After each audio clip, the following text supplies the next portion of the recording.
là, on vous présente aujourd'hui les travaux de rénovation sur un mur en pierre. Ce qu'on a fait, l'idée c'est de réisoler et en utilisant une technique écologique et le chaud-chambre.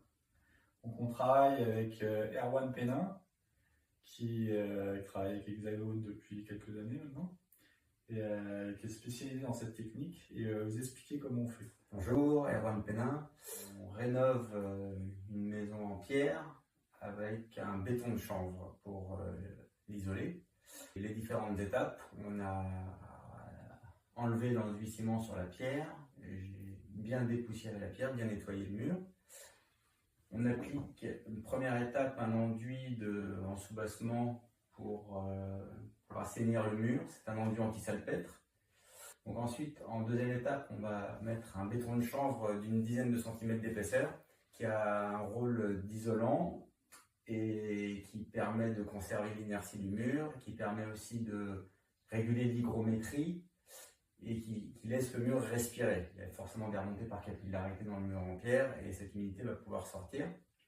Et puis la dernière étape, sur ce béton de chanvre, on appliquera un enduit de finition, voilà, pour l'esthétique.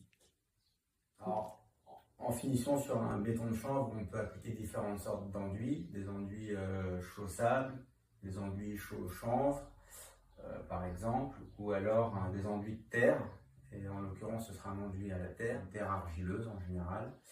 Il y a des industriels qui proposent des produits tout faits sur catalogue avec différentes teintes, ou autrement on peut aussi trouver une terre locale.